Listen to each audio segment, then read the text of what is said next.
con el contacto de nuevo. Pero bueno, volvemos al estudio. Y habíamos anticipado y estamos con Emilio Mustafa, que gracias y gracias por esperarnos, ¿no? ¿Cómo le va? Gracias a ustedes. Bueno, decíamos que como especialista en adicciones, como alguien que conoce mucho el terreno, has trabajado en distintos lugares y creo, y decime si no me equivoco, pero esto nos lleva a unir, ¿no? De alguna manera.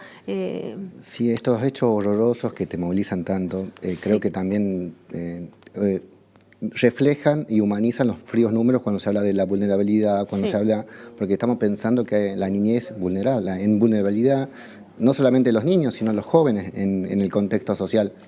En estas situaciones, tanto por cuestiones de materiales, sino también de la inseguridad que se vive, qué le pasa a nuestros chicos, porque cuando a veces salen los informes de la UCA o las encuestas que plantean que creció la pobreza, que hay más chicos con hambre o que hay más situaciones de violencia, a veces la sociedad se sacude de esta forma también cuando hay casos como concretos como este. ¿Por qué es esto? No es esa palabra, se sacude la sociedad, porque lo que está pasando y lo que estamos viendo y la repercusión que está teniendo este caso es eso, ¿no? De que vos decís, tiene un rostro. Cuando empieza a aparecer, porque muchas veces se refleja esto a partir de números o de datos y a veces, bueno, no es tan así, hay discusiones si es verdad o no es verdad, bueno, acá es concreto, digamos, ¿no? Y creo que es importante poder pensar que nuestra niñez y nuestros jóvenes, hay un sector que está en peligro y que esta vulnerabilidad también te lleva no solamente a este caso horroroso, sino al sufrimiento que genera todo este elemento de pobreza, la falta de derechos, porque también hay que pensar cómo está haciendo la niñez hoy, no solamente peor en estas condiciones de pobreza, pero qué importante poder pensar que no solamente sea por hoy, sino que a partir de esto genere una movilización en todos los niveles de la sociedad para empezar a tomar las medidas que requiere para que, bueno, para que cuidemos a nuestra gente, a nuestros chicos, a nuestros niños, digamos.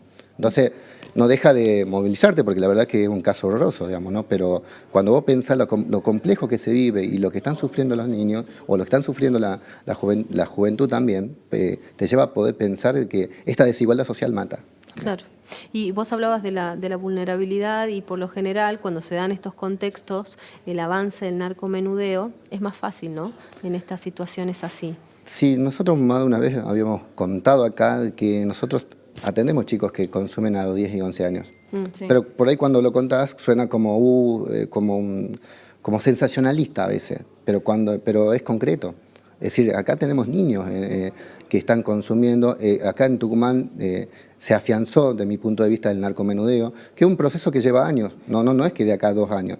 Por ejemplo, el narcomenudeo es una forma que logró que muchas familias comiencen a vender droga en el seno de los barrios. Eso es lo que decía recién el intendente, y que sobre todo familias también con chicos discapacitados, que son como más... Mira, la organización de la venta de una familia que yo conozco, digamos, a veces por los lugares donde te mueves, es toda la familia involucrada. Las mujeres tienen un rol, por ejemplo, de la venta en la casa. Los nenitos, a veces de 8 años, 9 años, son la campana, quién viene o no viene por la cuadra, avisan. Los hombres tienen el rol a veces del cuidado del territorio. Es decir, es perverso, es enfermo esa relación. No, y además algo de lo que también muchas veces hablamos es la ausencia del Estado, ¿no? Porque, a ver, tienen ese trabajo porque no tienen otra posibilidad.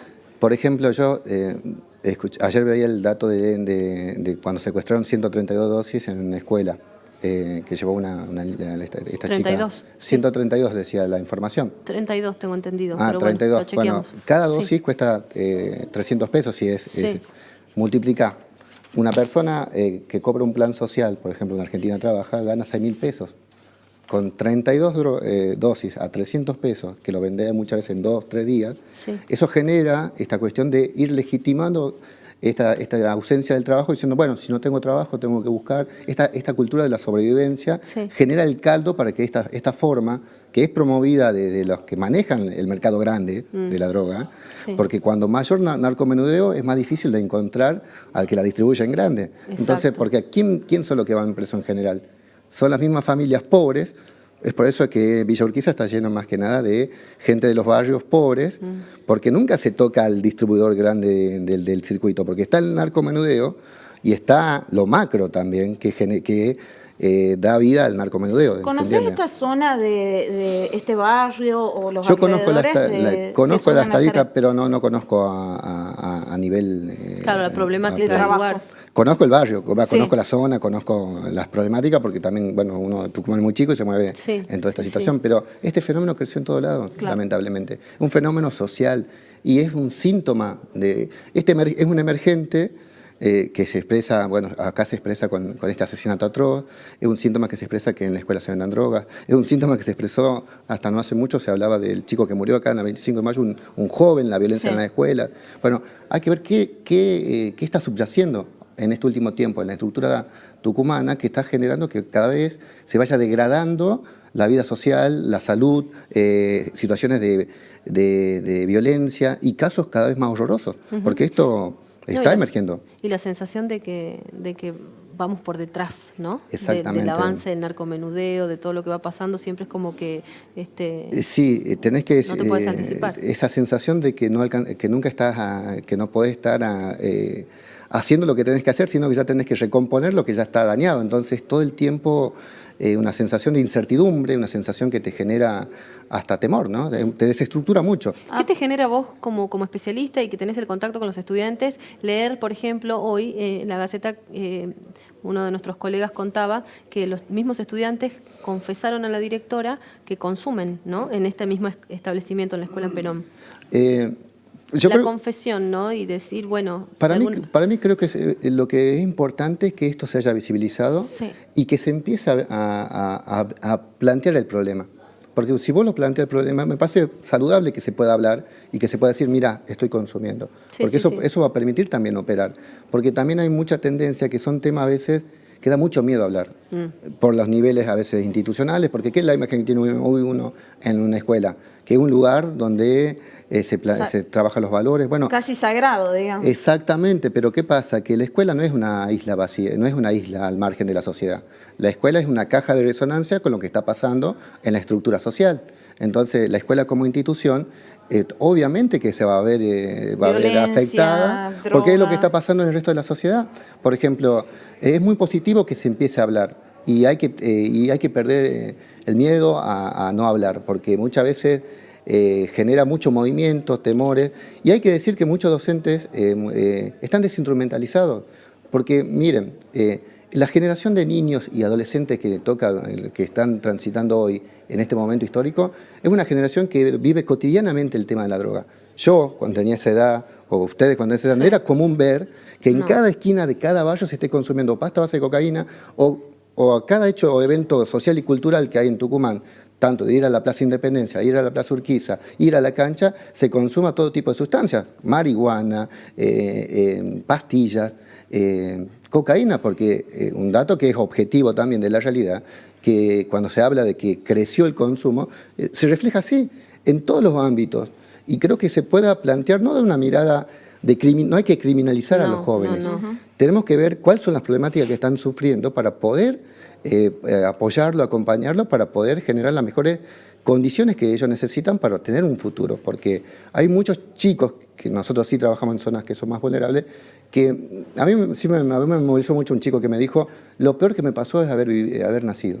Y tenía 14 años. Claro. Si una persona de 14 años te dice que lo peor que le pasó es estar viviendo, entonces, ¿qué es lo que está pasando de fondo? Entonces, creo que por ahí va la cuestión para poder entender, porque después se caen en discursos muy simplistas de que solamente es demonizar a los jóvenes, reprimirlos, etiquetarlos, y a veces habría que pensar, si los jóvenes están ahí, ¿qué está fallando del mundo adulto para que los jóvenes sientan esto? Entonces, creo que es una problemática que hay que abordarla en toda su dimensión, y que es para largo, pero a la vez hay que empezar a hacer este sacudón que nos estamos atravesando hoy los tucumanos con esta noticia, que sea a la vez una forma para que continúe el movimiento para resolver el problema de fondo. Claro, que no quede en nada, ¿no? Sí, o si no se queda, porque si no, cuando no queda en nada, se alimenta esto que es la impunidad. Y cuando mayor impunidad, hay mayor enfermedad mental, hay mayor descreimiento de todo, mayor violencia, porque la impunidad genera eso. Digamos, cuando las cosas no son descubiertas, o porque siempre está la sospecha de que se va a hacer cubierto o no, depende de quién esté involucrado. Creo que es muy importante que se pueda pensar en forma integral la problemática, porque sí está nuestra niñez está vulnerada, nuestros jóvenes están vulnerados, y creo que es necesario medidas que tiendan a defender la vida de los changos y de toda la sociedad, digamos, ¿no? A mí a veces me genera cosas, digamos, te moviliza en lo personal, pero entiendo que también como profesionales tenemos que tener los métodos necesarios para decir dónde estamos parados para resolver el problema. Y a veces no pensar solamente en medidas inmediatas, sino a largo plazo. Claro. Porque si no, los chicos siguen sufriendo, digamos, ¿no? Sí. Gracias, Emilio. Muchas gracias. Como siempre, un Muchas gracias a placer. ustedes. Muchísimas gracias.